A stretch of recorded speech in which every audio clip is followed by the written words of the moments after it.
Cuphead is one of the most unique games I've ever played. Maybe it's got something to do with the art style of the game resembling cartoons from the 30s or the Dark Souls level difficulty. This game has some really cool boss fights and interactions, a fitting cartoonish story and amazing music.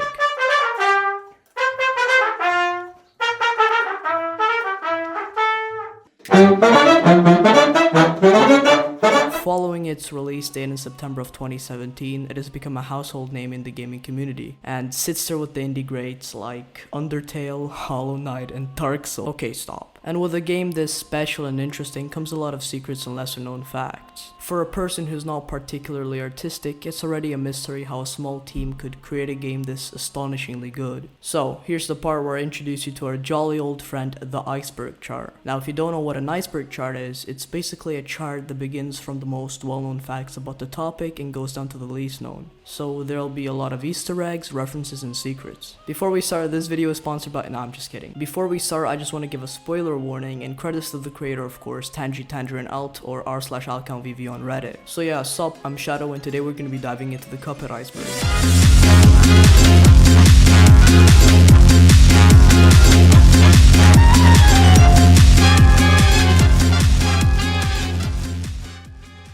Starting off with the first layer that mostly consists of secret, unreleased, or unused bosses. Beatrice Lutz, also known as Betty Beat, is an unused boss in Cuphead that was originally set to appear during the third or fourth phase of the Rupak fight. In the game's unused code version, it shows that she will throw 3 types of bee babies to the top of the screen. A normal one, a fat one which explodes to deal AoE damage, and a parable one. Upon being hit, the babies would explode and split into 3 pieces. One more interesting speculation is that the reason for the name change is because Betty Beat has a very similar name as Texas murderer Betty Lou Beats. Patchy is kind of a well-known unused boss. He was intended to be one of the minions of King Dice and would move across the room, occasionally shooting a beam of fire out of his head. It wasn't hard to dodge because it disappeared about 3 seconds after being fired. Balls would drop from the top of the arena, which would cause the platforms to tilt. As the boss took more damage, he would move faster as more balls started falling.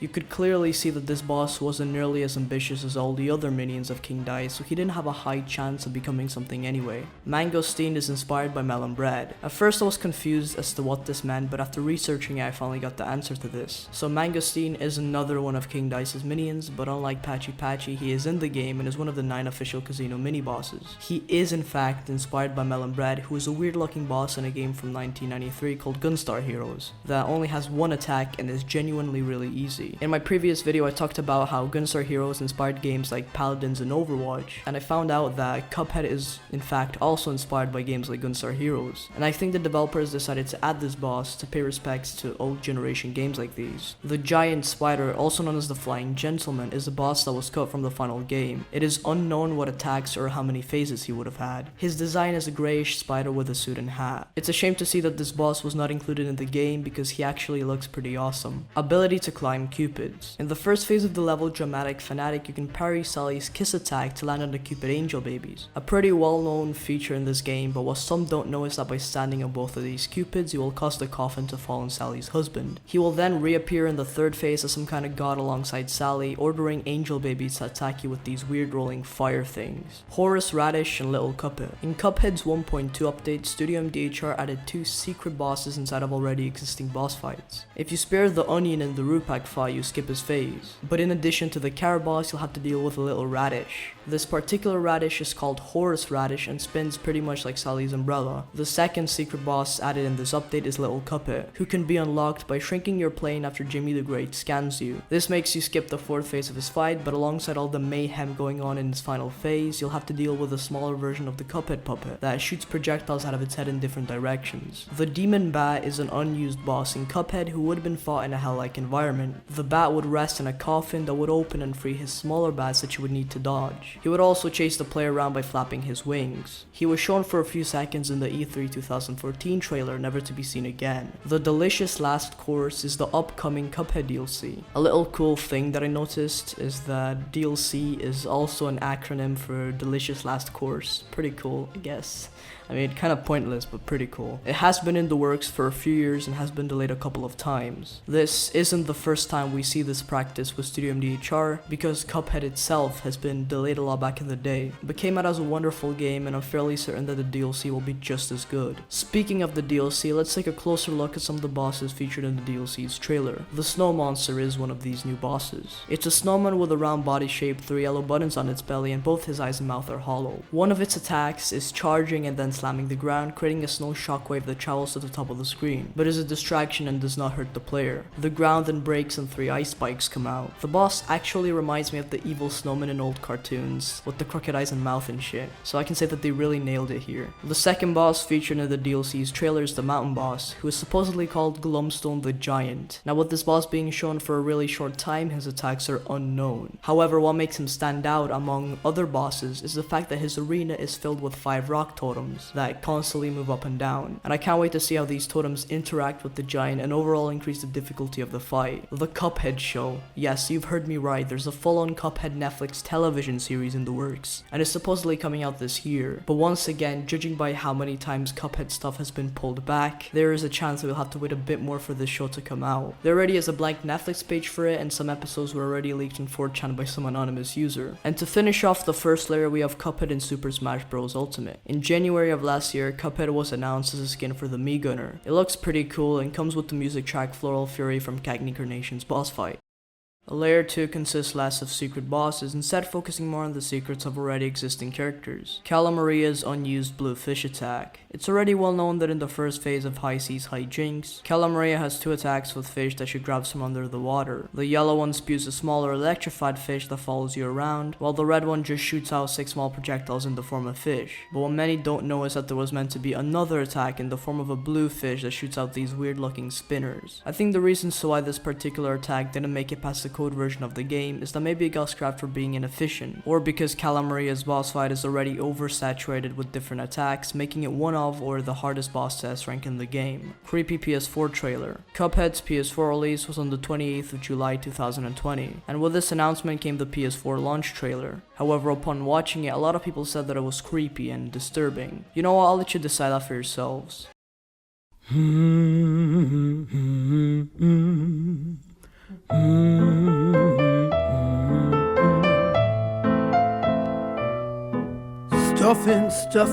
Stuffing away. What does the cup have to say? I wanna play. Now hear this. It's out right now. Oh, yeah.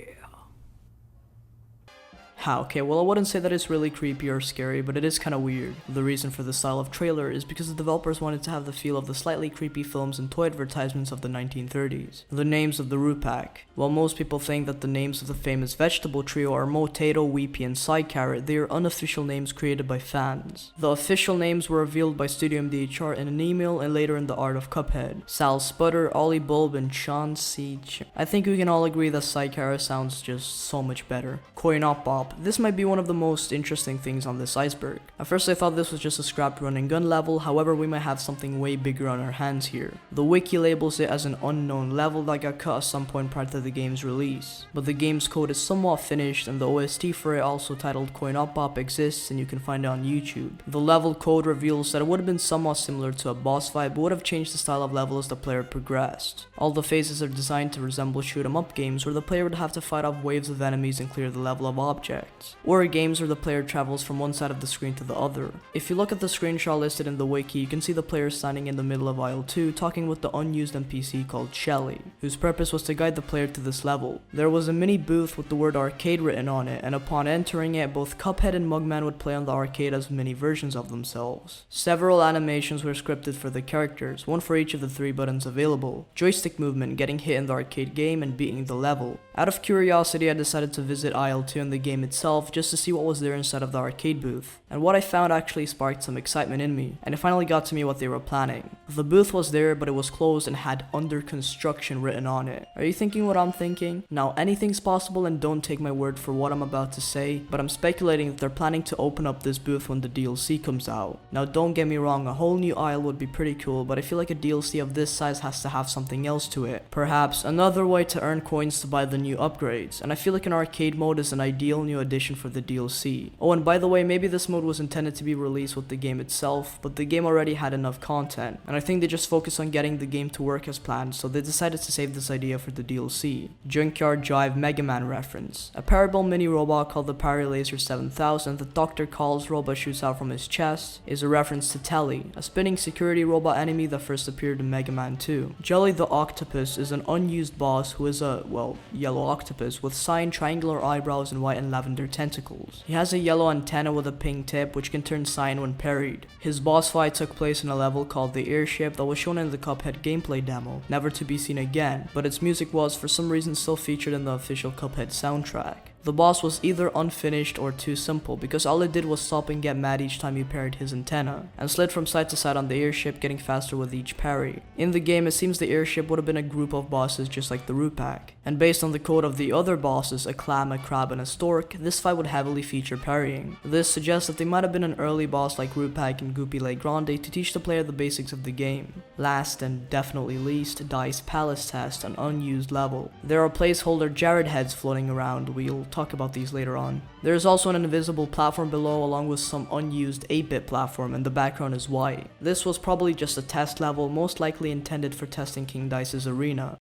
Layers 3 and 4 are made up of smaller facts and secrets, so please try not to drown in this pool of information. I also mixed these two layers together for convenience sake, so let's think of this as one big layer. Card is another one of King Dice's unused minions, however unlike Patchy Patchy, he was scrapped in super early development, making the only version of his boss fight look like this. Yeah, the whole boss fight was just a bunch of placeholders. But despite looking like this, you can actually figure out how the fight works. And I'll give props to them, the idea was actually quite smart. There would be a set of 3 different color cards coming out from the top of the screen, and by landing one by one on the checkered platform, they would lower it a bit every time, just under where the player stood. Once the cards with the same colors matched, they would pull the platform up and disappear. As far as I can see, the developers wanted to create a boss fight that would resemble Tetris, one of the OG, like super OG games. Of course, this whole process was buggy since the boss was, well, scrapped in super early development. But another thing that bugs me is how this would work in game, as the cards would come at a random and the fight would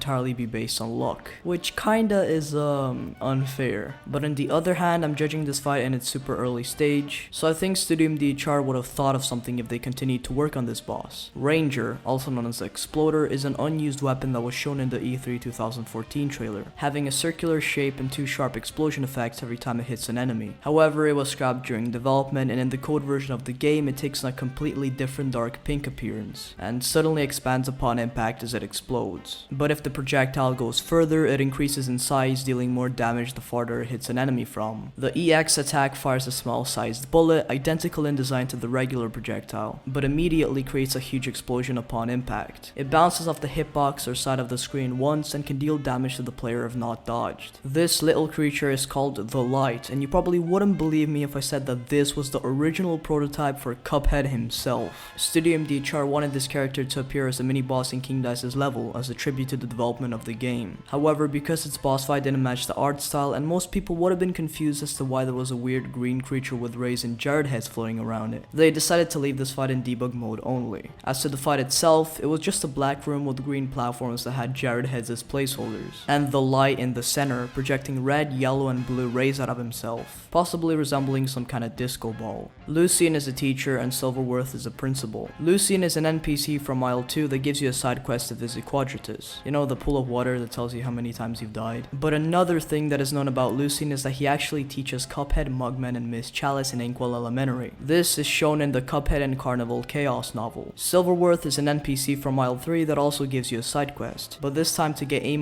or higher in 15 bosses/levels. The reward for this is a 2-tone filter mode. Silverworth is very proud of his status as the principal of Inkwell Elementary, and is motivated to talk about the special way he sees the world, if you've become a grade A specialist like him. education. This reflects the part of his personality about him preferring to see grady students at his school. Wide Shot. Wide Shot is an unused weapon that would have likely been obtained through purchasing it in Porkrind's Emporium. It uses the same design and range as Pea Shooter as placeholder, but it can shoot 3 projectiles at once, 2 shooting diagonally, somewhat similar to a long-range spread. It is the only weapon that can pass through objects and still damage enemies, but this is likely just due to it being scrapped during development. It also does not have an EX move. Woodland Walk and Tricky Think It are both similar scrapped running gun levels for Inkwell Isle 1. Same enemies are used like in Forest Follies, but the backgrounds and platforms are different. The reason they might have been scrapped is because they could have been demo tests of the Forest Follies level. There are 3 secret paths in Cuphead, 1 for every isle. The Isle 1 shortcut is located just under here, the Isle 2 shortcut is behind Wally Warble's boss fight and leads to Grim Matchstick, and the Isle 3 shortcut is right behind Dr. Cull's robot and leads to Sally's stage play. Wally Warble's unused attacks. In the code version of the level AVR reaction, instead of shaking off normal blue feathers in his second phase, Wally Warbles would instead shake off fully parryable feathers, accompanied by the infamous turret birds that were just Jared heads shooting out smaller Jared heads. What? I think you can already see how making all the feathers parryable is an awful idea, so that's probably why it was scrapped. As for the turret birds, yeah, if they existed, the boss fight would have been even more of a nightmare to S rank. The blind spectre from the Phantom Express was inspired by Pan's Labyrinth's Pale Man, and his blue ghostly form is based off the ghost in the 1937 Disney cartoon Lonesome Ghost. Toast was a scrapped boss that has only been seen in very early concept art for the game. He was possibly cut before the game had a prototype of some sort. That's why no gameplay of him exists whatsoever. Toast resembles a piece of bread and has a little black dot for a nose, similar to Goopy Le Grande. In his phase 2 sprite, he becomes a flat piece of toast popping out of a toaster with his eyes being on both sides of his head, with a mouth full of sharp teeth in the center. The toaster he comes out of has legs and feet, implying that it can get up and chase the player, similar to Baroness von Bonbon's castle.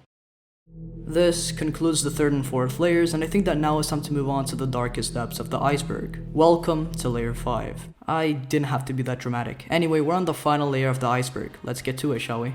The history of Goopy Le Grande. You all know him, you all love him, his name translates to Italian and means Goopy the Great, the tutorial boss of Cuphead, Goopy Le Grande. Despite being extremely simple and only serving as a guide on how to play the game, Goopy has quite a long history and is one of the oldest bosses created for Cuphead. He was first shown in the 2013 trailer holding up a sign with the number 1 on it. This might have indicated that he was planned to be the tutorial boss from the very beginning. Also, his overworld sprite was different to how he looked like in game, and his concept art was even weirder. In the same trailer, it was also shown that he was supposed to have a phase where he would split into 2 or clone himself. This phase was later replaced by him growing bigger instead, which is more unique and overall better. His background was also changed a few times over the years. The first one being bland and somewhat resembling the beginning of the Forest Follies running gun level, the second one shown in the 2014 trailer was a bit more closer to a forest and had a cool castle in the distance. And the third one, which is the final product you see in the game today, was a full-on forest and really suited the boss well. In the unused code of the game, Goopy's final phase had minions that would run around and disturb the player. They were pretty much the same as the enemies from Forest Follies, being turned into goo in one shot, and then respawning again like nothing happened. They weren't really complete mess with the gameplay and just looked like they didn't fit into the environment anyway, so they were removed before the full game came out.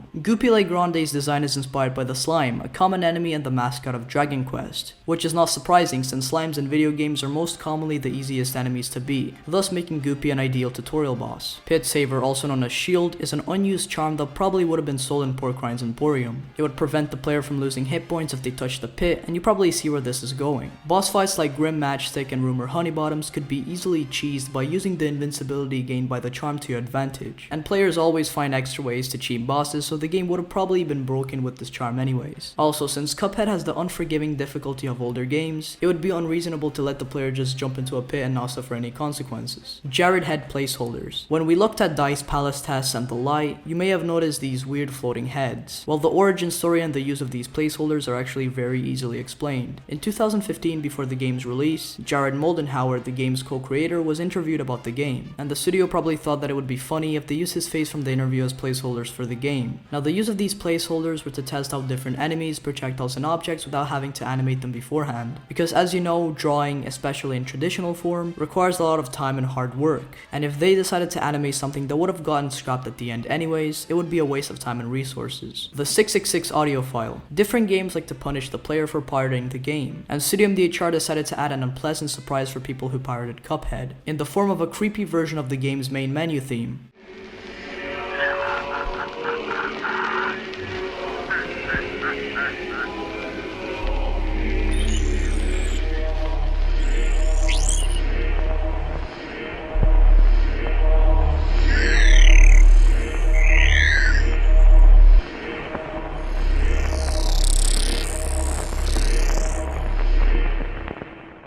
The file is named 666 and was unofficially called You Paid the Price by fans. However, Studio MDHR wasn't done yet because upon opening the file in the form of a spectrograph, you can see pictures of the devil himself. Look, I know you wanted to punish the player, but I sure hope you didn't end up giving them a heart attack or something. And finally, run and gun enemy names. Yup, every single character you encounter in the run and gun levels has a name, and I'm going to be going over every single one of them. Forest Follies, Deadly Daisy, Murderous Mushroom, Terrible Tulip, Bothersome Blueberry, Toothy Terror, Spiky Bulb, Aggravating Acorn, and the Acorn Maker. Treetop Trouble, Bouncing Beetle, Woodpecker, Stack of Wood, Flying Beetle, and Dragonfly. Funhouse Frazzle, Toy Car, Toy Duck, Two-Mouthed Wall, Star, Tiny Rocket, Jack in the Box, Jack and Chuba. Funfair Fever, Magician, Balloons, Ball Clown, Robot Monkey, Cannon Wall, Shooting Range, Pretzel, and Hot Dog. Perilous Piers, Fishy Flyer, Larnus the Barnacle, Urban Urchin, Krabby Closter, Captain Crustacean, Boy Boy, Bubble Star, Perilous Pearl Shooter, and Shy Shrimp. And Rugged Ridge, Mountain Goats, Pyro Heads, Mountain Lions, Clay Golems, Grim Juniors, Face, and Cyclops. I have just now possibly melted your brain as well as my own.